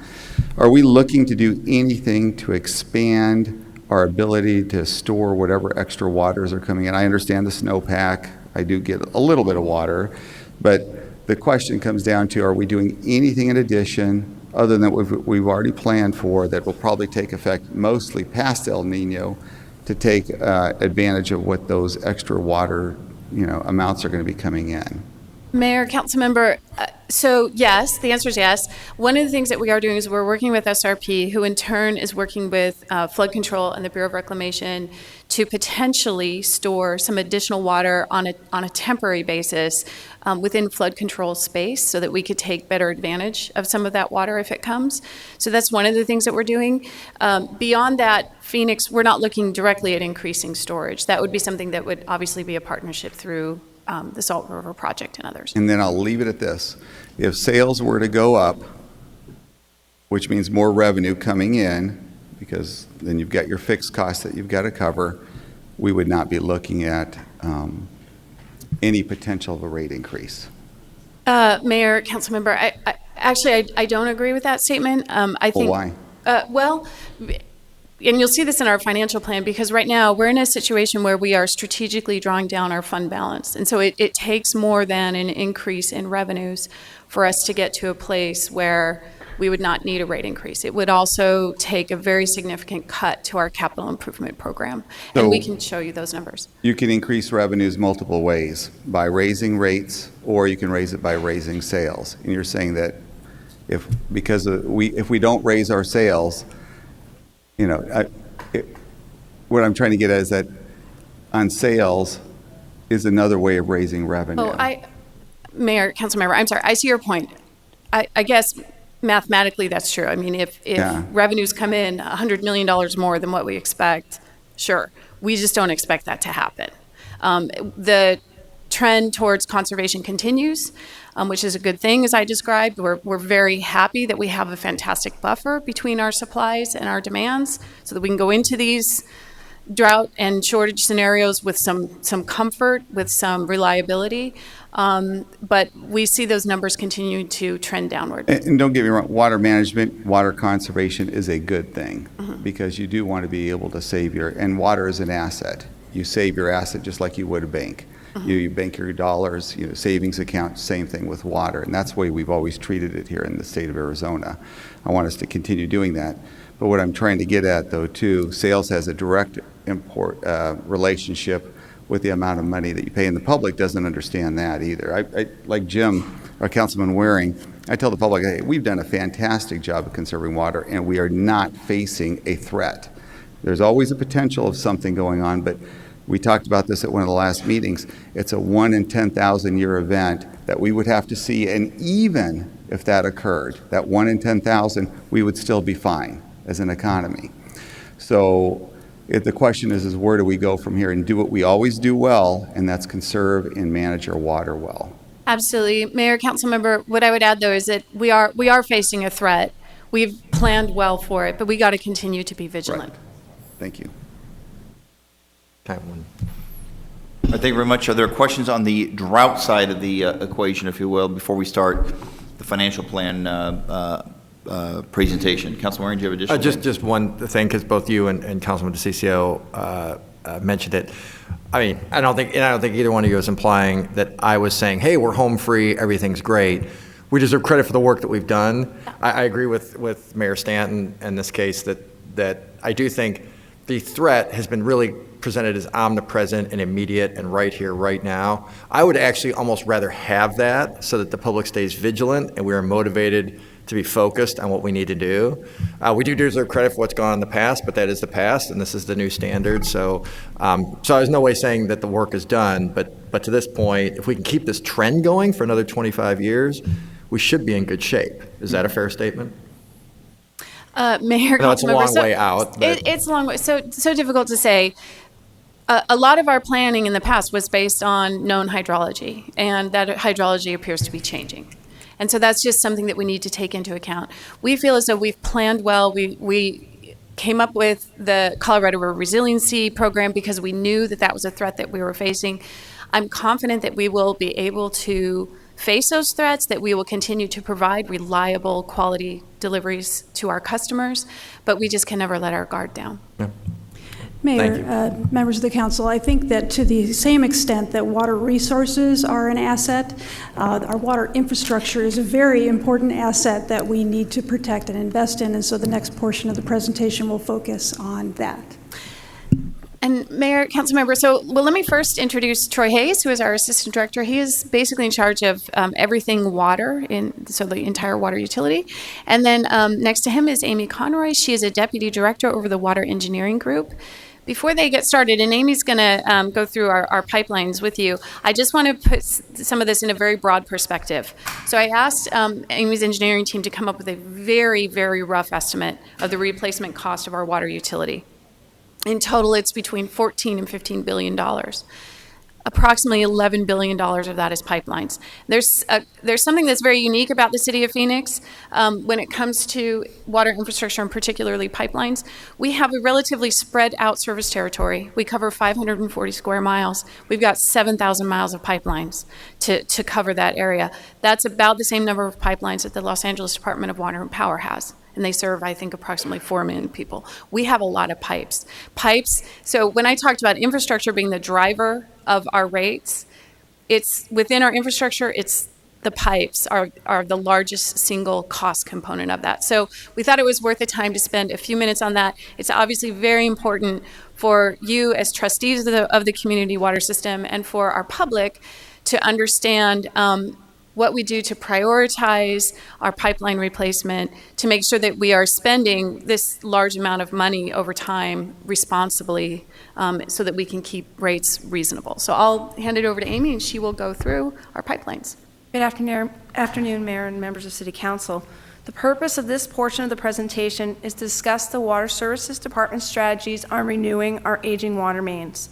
The goal is to use asset management principles or our actual pipeline condition data coupled with local and national pipe service level trends to develop plans that can be used to develop our capital improvement programs. Like Catherine said, this is our service area. It's 540 square miles. We have 414,000 accounts and serve about 1.5 million people. Our demand can be as high as 380 million gallons a day, all of which go through these pipelines, and we have nearly 7,000 miles of them. Once again, as Catherine said, 60% of our water utilities expenses is related to capital improvements. And on the water side, 47% of the CIP is related in some way to pipelines. This is the water system. It's a schematic. We have our water treatment plants, we have reservoirs, we have pump stations, but we also have the water system, which is categorized in terms of pipe into two different systems, or two different categories. We have the distribution mains, which serve our houses and businesses and are 91% of all the mains in the system and are sized between 1.5 inches and 14 inches in diameter. And then we have the transmission system, which is the backbone of the water system and is sized in 16 inches to 108 inches in diameter. And that's really what keeps the water moving in the pipes. We have 4,100 miles of the system, which was constructed in the 1960s, 70s, and 80s. So a large part of the system is approaching 50 years old. The CIP, prior to and including the 2000s, was focused on meeting growth demands. Currently, 75% of the water 5-year CIP is directed towards the replacement and rehabilitation of the entire water system. So what are some of our key questions as our pipelines age? Well, when do we need to replace or rehabilitate our mains, and how much will it cost? So this is what can happen when a water distribution main breaks. That's a little less dramatic picture, but it still shows some of the damage that it causes. In the early 2000s, we started a water main replacement program that focuses on very small and aging water mains located in alleys and easements that have historically had a lot of water main breaks. To build on that program further, we have spent the last 1 to 2 years examining our asset information such as water main breaks and using national and industry sources to develop survivability curves for different pipe materials. As more mains are replaced, we are seeing water main break rates fall in the system, so we are losing less water within the water system itself. Leak detection efforts like the one shown above are used to help find water main leaks so we can be proactive, and are also helping direct our replacement and rehabilitation efforts. Water main breaks on large transmission mains are rare but even more dramatic. This is some of the damage caused to a local contractor's metal record shed storage building adjacent to the 2006 Superior Avenue water main break, which flooded an industrial area just north of I-10 and west of 40th Street, and this is what caused all that damage. For the transmission mains, we are doing actual physical inspections using a whole toolbox of assessment technology. For our pre-stressed concrete cylinder pipe, which makes up the majority of our transmission system, we are doing assessments of individual assets. So far, over the last 4 years, we have physically inspected 69 miles of our 140 miles of transmission main, and we plan to inspect all of our miles by 2026. The goal of both of our programs is to maximize the life of our systems and rehabilitate pipelines prior to having the type of failures shown previously. If we replaced all of our pipelines based on a useful life of 75 years, the replacement cost would be approximately $11 billion, as Catherine mentioned a few minutes ago. If you take that $11 billion and divide it by 75 years, that's $145 million a year. In the past, we have spent anywhere from $10 million to $37 million per year on pipeline replacement. We are proposing to spend around $56 million per year in this current 5-year CIP. If you take the 7,000 miles of pipe that we have in our system and divide it by 75 years, we would need to replace 93 miles of pipeline per year. Currently, we replace somewhere between 20 to 25 miles per year, and our future CIP is gearing us up to replace 30 to 35 miles per year. What this chart shows is a rough estimate of pipes that need to be replaced each decade based on the 50 to 75 year. 24% of our pipes, as I mentioned before, are 50 years or older, so the miles of pipe needing to be replaced is steadily starting to increase. 348 miles of pipe need to be replaced in the 2020s. That's approximately 35 miles a year, which is what we're currently trying to fund for. The results of our efforts so far have led to a validation of past plans. We are seeing water system breaks reduced. We are also using physical assessments to address at-risk pre-stressed concrete cylinder pipes prior to their failure. Our new planning efforts are centered on risk and are tied to developing and implementing service levels based on the city and department strategic plans that clearly communicate the Water Services Department's commitment to our infrastructure. If anyone has any questions. Or any questions from members of this council? All right, is there additional information? Ms. Sorensen, please. Thank you, Amy. So we wanted to give you an overview of our pipelines because, as we mentioned, it's our largest capital expense. We're going to move on now, and can you hand me the clicker? And joining me, of course, is Ms. Denise Olson, with the Finance Department, Acting Chief Financial Officer, Ron Serio, up at the table, if you guys have any questions about the wastewater system as well. So what we're going to do, we're going to talk to you about the 5-year financial plans for the water and wastewater utilities. As an economist, there's basically nothing I'd rather talk about at length and in detail. But I understand that maybe other people's enthusiasm for this is not quite that high. Between Denise and myself, we have all the charts and facts and figures and statistics that you can think of, and we're happy to give you any additional information that you might request. But today, I really wanted to bring you, I wanted to show you a broader perspective because Phoenix really is fully engaged as a national leader in conversations across the country about water conservation, infrastructure, finances, rates, operations. And I want to show you where we stand today compared to other utilities across the country, what our plans are for investing in the infrastructure that ensures the reliable delivery of water, and what it really takes to do all of this in a fiscally responsible manner and still ensure reasonable rates for the community. So in the broadest perspective, our system is community-owned. It is owned by the citizens of the city of Phoenix. The council acts as the trustee for our system. We do not operate for profit, but in order to ensure our financial viability, we need to make enough money to cover our operations, our debt service, our capital infrastructure needs, and then to keep enough money left over basically to provide for reserves that can be used for catastrophic and unforeseen events, and also to keep our bond rating agencies happy. And that's important because that in turn keeps the cost of borrowing low. We also take a look at this over 5 years so that we can smooth the balance between revenues and costs so that we have a smooth rate transition over time, which provides predictability for our customers.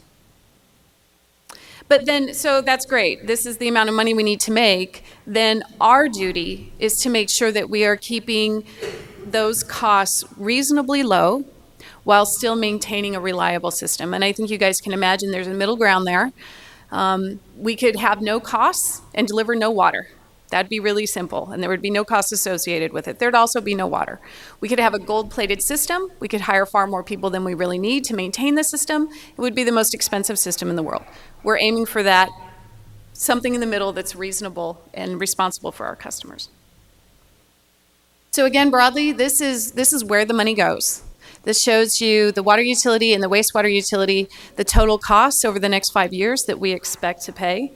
What these charts also show you, again, is that the majority of the expense in both utilities is in the form of infrastructure, either debt service for infrastructure that has already been built, or cash capital for infrastructure that we are continuing to rehabilitate, replace, and develop today. So we're going to go into a little more detail about debt service. Over the 5-year financial plan, we'll pay around $600 million in debt service in the water utility and around $370 million in the wastewater utility. Denise is modest about this, but her department has done a fantastic job of refinancing the existing debt service that we do have to ensure that we can keep rates as low as possible. They've been able to save us a very large amount of money over the 5-year planning horizon. Okay, going into operational expenses, again, over the 5-year plan, we'll pay around $1 billion in operational expenses in the water utility, and we'll pay around $460 million in operational expenses in the wastewater utility. I'm going to show you some benchmarks. I do these benchmarks myself. We are blessed in both the water and wastewater industries to have 2 great surveys that come out at a national level. They go into a lot of detail about various aspects of the utility, so we're able to benchmark and see what everyone else is doing across the country. We do benchmark well. You should expect that. There are large economies of scale in the water and wastewater industries, and we operate very efficiently. This shows you our O&M cost per capita, and you can see here we benchmark against a national median as well as other utilities in Arizona that respond to the survey. And then we also benchmark against other big cities across the country.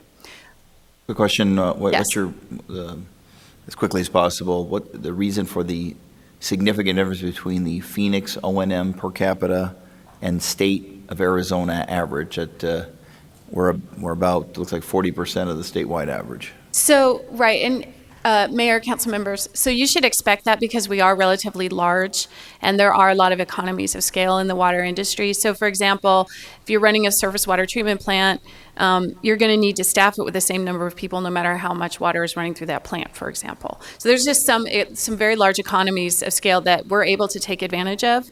Also, I just say we're pretty good. How about that? Mayor? Councilman. Just a question on that. Do you have similar data on capital costs per capita, again, comparing us across those peers? Mayor, council member, I do, and I can benchmark that for you as well to give you an idea. Though I will warn you that it is relatively difficult to benchmark capital across the industry, and there's a couple of reasons for that. One is that depending on your water sources and the size of your utility, you can see huge differences. So, for example, there are cities in the Midwest that literally can take advantage of artesian spring water that they don't even have to pump out of the ground. They don't have to treat it. They don't have to do anything with it. Their elevation, they don't have a lot of difference in elevation across their system. They don't have to pump water up hills. So their capital infrastructure needs tend to be much less than ours, even though we might be of similar size. So it is in terms of capital, it's relatively difficult to really compare apples to apples. But I'd be happy to bring forward what we have, and we can discuss that.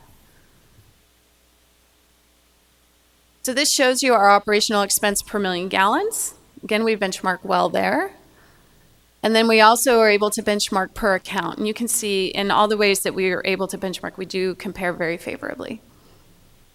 Similar story on the wastewater side. The data here is not quite as rich.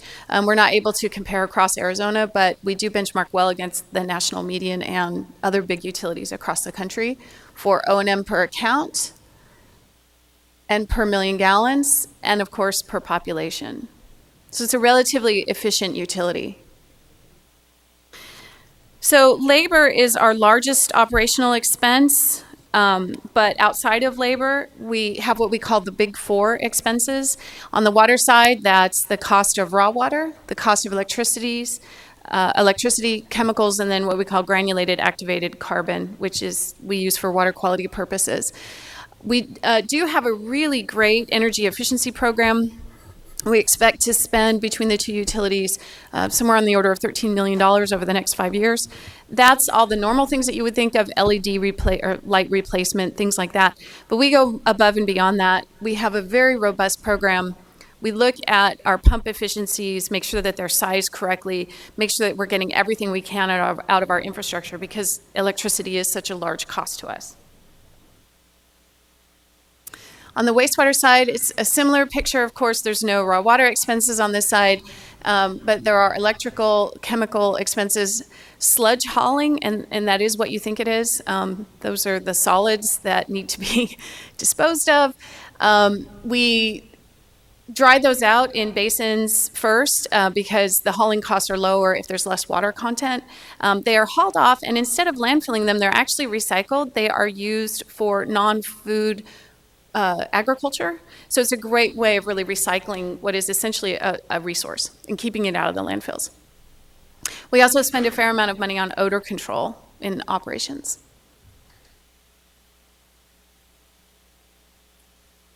Okay, but in general, our operational expenses are increasing. This is because our big four costs are increasing. It's because our labor costs are increasing. We do operate with fewer budgeted positions than we had 5 years ago, but again, the cost of labor is just increasing.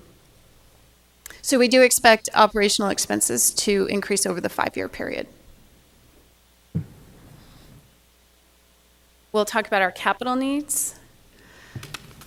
So this pie chart actually combines both the water and sewer utilities, so you can just see it as one big picture. But here again, you see that the story is the same. It's pipelines really drive our infrastructure needs. We're projecting to spend about $1.3 billion in infrastructure between the water and sewer utilities over the next 5 years. And I wanted to put that in perspective for you to give you an idea of what our capital expenditures have, our budgeted capital improvement program has been in the past and what we project it will be for the next 5 years for our financial plan. There's a couple of things that you can see here. One is that you can see that during our high growth periods, we were spending more money, and that makes sense because we had those needs to develop new infrastructure. Also, you'll see that we're not out of line with where we have been historically. But really, the main story of this chart is that in the future, we expect our capital expenses to really focus on rehabilitation replacement and to be relatively steady over time. And same picture on the wastewater side as well. So we've talked to you about debt service, operational expenses, and infrastructure. Now Denise is going to pull all of this together and talk to you about what this means for our fund balances. So on this chart, what you can see is that we actually do manage these fund reserves. So in fiscal year 11, 12, and 12, 13, you can see that those fund balances were increasing. Again, our fund balance targets are based on our annual debt service payments.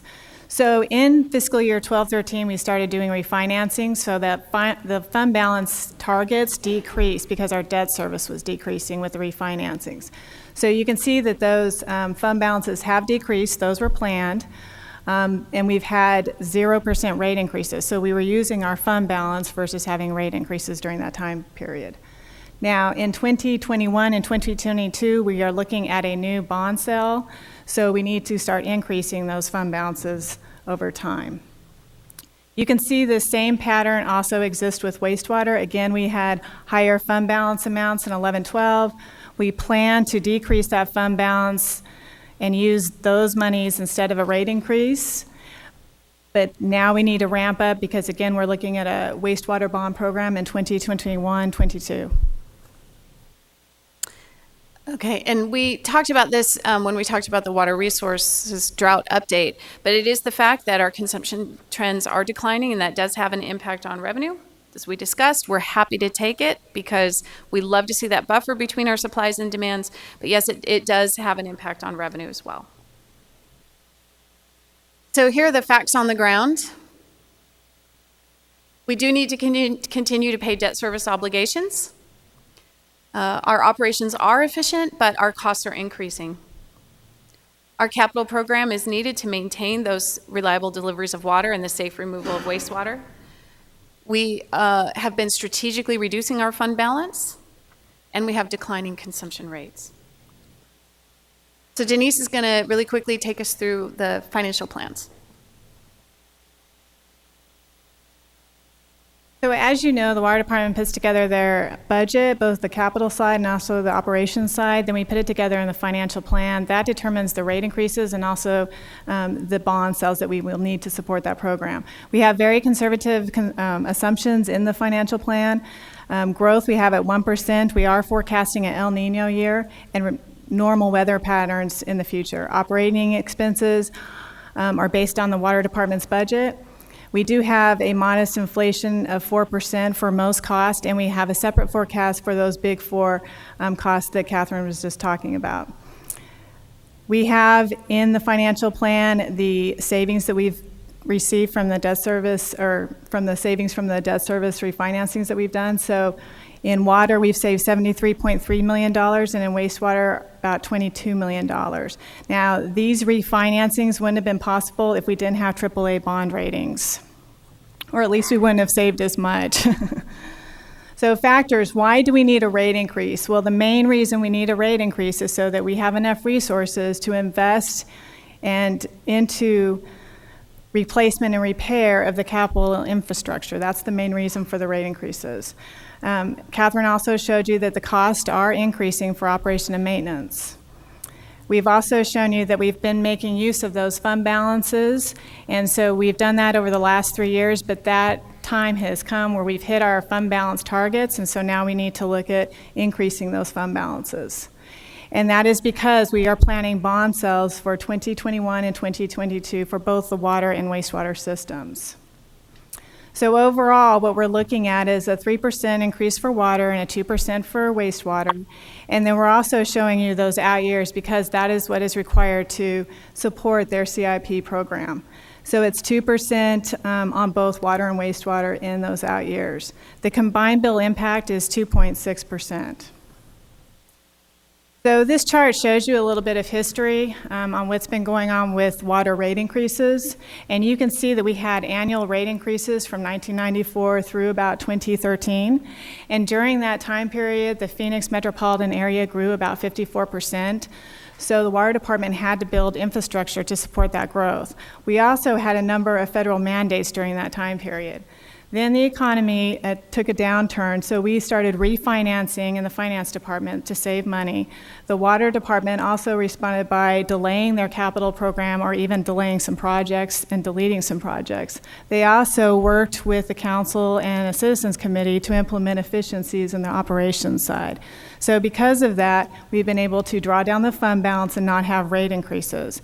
But going forward, we need to show that we are willing to invest in this system to maintain reliability and safe drinking water, and also to maintain our AAA bond ratings. So with that, the average impact, or the impact to our average residential customers, is about $1.60, and you can see that we're still relatively low compared to other cities in the valley. We're also relatively low compared to other cities in the Southwest region, and we're the fourth lowest when you look at the other top 20 cities.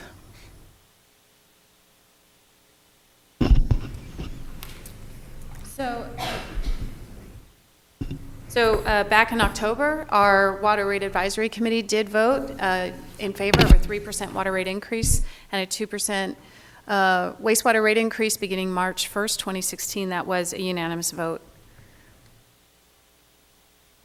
We have a lot of community outreach planned this month. You'll see us everywhere, I hope. As I mentioned, the system is owned by the community, so the community deserves a voice in how we manage the system. We're going to be out there talking to people, getting their input. And then the plan is that we would bring this forward for council action on December 2nd. At that time, we would be asking the city council to move forward with a notice of intent to increase rates. And then if we're successful, a vote would take place on January 6th to actually increase the rates. Rates would then become effective March 1st of 2016.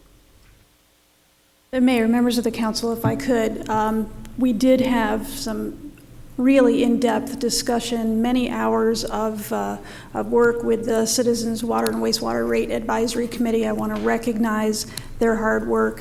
What we just did in about 40 minutes took us many meetings and many hours. Coffee was provided, but I do want to thank the members of the committee, two of whom I believe are here today. Three, excellent. Yes, that's right. Okay, so if they could stand and be recognized, I'd appreciate that. Thank you for your service. And as Catherine indicated, they did make a recommendation that we go forward. We are out in the community as of Monday and getting a lot of interest and discussion on this topic. So look forward to more of that. This is not before you today for action. This really is just for your information and to answer any questions you have and to continue this conversation as we talk with the community about it. Thank you so very much for that very in-depth presentation. We do have a few cards here for comments. Lauren Wilson, are you still here? You want to come forward and provide testimony on this item? It indicates it wasn't an action item today, but it indicates you're opposed. I'm assuming that means you're opposed to the recommendation from the staff of the Water and Wastewater Department. Mr. Wilson, you have up 2 minutes. Mayor, council members, distinguished guests. I'm just a person that lives on a block in one of your streets. And I'm concerned about the water rate increase. I understand the needs that we have for the infrastructure updates and things that go on. But is this the time to do the increase? People are going back to work. They're making less than they did, okay? People are on fixed incomes are not getting increases. So you're driving the people farther into poverty than what they are. And you're going to drive some of the people that are just swimming to sink. I know that the amount doesn't seem like a significant amount, but when you take that and other things that are going on, everyone's increasing, you got to stop someplace. I know we need to fix it. I know we have the problems. I went to a meeting yesterday, and they were very, very informative, basically the same thing you saw. But we can't continue to drive the people farther down. That's all I have. Thank you. Thank you very much, Mr. Wilson, for taking the time to come down. Ms. Rogers, Greta Rogers, did you provide testimony on this item, followed by Leonard Clark?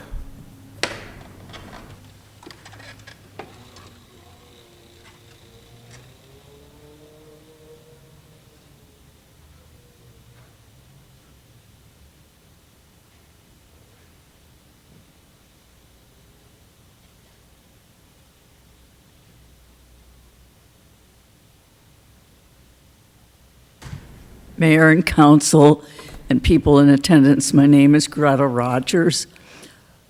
I want to thank Catherine Sorensen and her team for the excellent complete and in-depth presentation that you made today.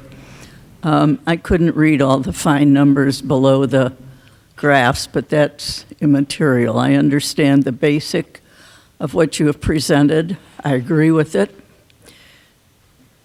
I equate this to maintaining your home. You can live in a house for 50, 60, 70 years, but you can't live in that house for that length of time without doing replacement of parts that wear out. And it isn't sexy and it isn't fun, it's essential. And infrastructure for our water system, many, many areas of it, very old, very old. From point of beginning of this city. And we live in one of those. We are sitting and standing today in an area that equates to that description. The pipes are shot. A 5% increase that will enable us to replace as needed over a long period of time for a long additional life of this system to be safe and healthy for all of us and dependable is a small investment to make. And I live on a fixed income, as the gentleman who preceded me infers that he does.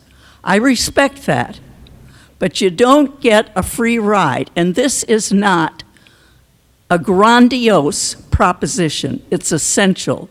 When it comes before you, approve it. Thank you. Thank you very much, Ms. Rogers. Leonard Clark, are you still here? Would you provide testimony on this item? Richard Ray, who serves on our Citizens Committee, is here. Did you provide testimony for the council? Thank you for coming down.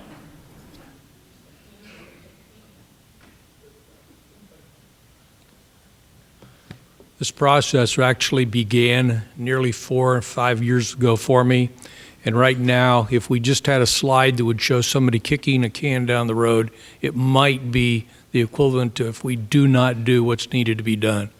There are a raft of things, and there is hundreds of millions of dollars that are involved that you're going to be involved with. We've got pipes that we know are beginning to reach the end of their useful life, and unfortunately, those things always break at the worst possible time. I have strongly recommended we find ways so that the sewer system would spring leaks right in front of some of your houses in case it, or some people that are in opposition, because without doing this, we kind of need to resort to porta potties and hauling in the water. It's incredibly important, and the dollar amounts sound massive, but if we don't do this, we lose the traction we have, and we lose the phenomenal system. 4 years ago, we had Black & Veatch come in. The great people that work for the water and the Water Services Department have done a superb job of taking recommendations, making recommendations, and moving it forward. And we can get caught up in what occurs and what doesn't occur, but the critical thing is to make sure you're comparing apples and oranges. I would hope that we don't worry about this being a political issue, but we recognize that it's a very serious thing that relates to something that when they start breaking costs 20 times as much to fix as when it breaks. So I know you don't vote on it today, but I would certainly hope that if there are questions, and I have 5 lineal feet of records of those various meetings that we've taken. I'd be happy to answer any questions at any time. Please go for it. Thank you very much, Mr. Ray, for your leadership and for taking the time to be here today. Mr. Jim Pembroke indicates that not wishing to speak, but is in favor of the request that's being made by our professional city staff on this issue. And then finally, we have one final card, our former colleague on the City Council, also serving on the Advisory Committee on Water Issues. Councilman Maddox simply cannot quit water. Can't quit water. Any comments you have on this one? Good to see you, Claude. Thank you, Mayor and council members. I know everyone needs to get out of here, so I'm going to be very brief. I want to talk about the committee real quickly. You did a great job of appointing some excellent folks to that committee with a diverse background, understanding water, understanding different elements of water. So we had a great group that really got into focusing on what we need to do with the city. Greta and I have had our differences over the years, but I have to say that that was well said in regard to we got to maintain our infrastructure. If we let it go, then obviously the cost of letting it go and then having to repair it over time costs up to 400% more than not taking care of it and not putting in new infrastructure when we need it. There's so many parts of this. I'm not going to get into a lot of the details other than to say the committee was unanimous in our support for this. We think it's something that needs to be done. I think the numbers speak for themselves, and we appreciate the opportunity to have served on the committee.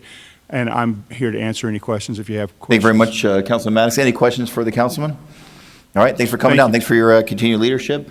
There'll be no other comments from our city staff, no questions for the council. I just want to note that at the table is our Assistant Director of our Water Department, Ron Serios, and today is his last day after 25 years at the City of Phoenix, and apparently we are losing him to the City of Glendale. Did you tell him no? What is Glendale's O&M per capita, Ms. Sorensen? I don't know. Thank you, Ron, for your service very much, and good luck in City of Glendale. Thank you. Appreciate that. Mayor, if I can make a comment. First of all, I want to thank the committee. I know they have really taken a lot of time and effort and answered and asked the hard questions, and I really appreciate all your efforts and your continued support. Just remember, you're not done yet.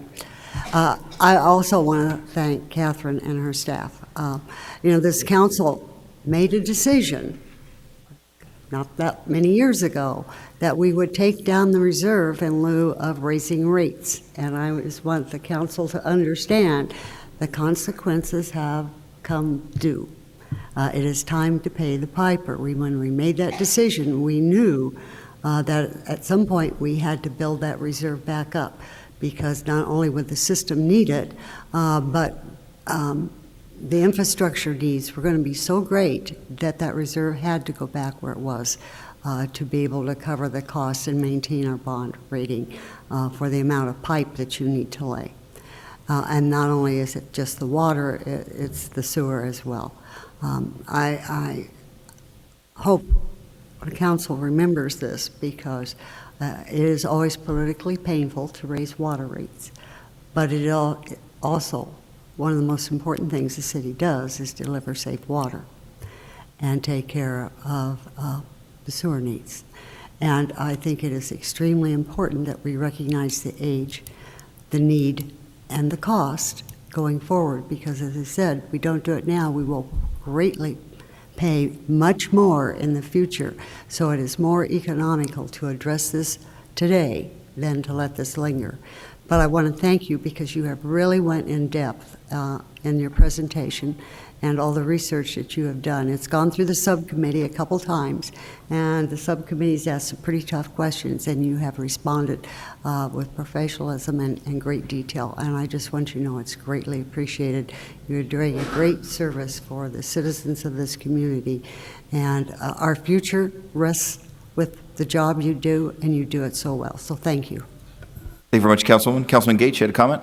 Yes, thank you, Mayor. Wanted to just say great presentation again, in addition to the ones that we've heard at the subcommittee level.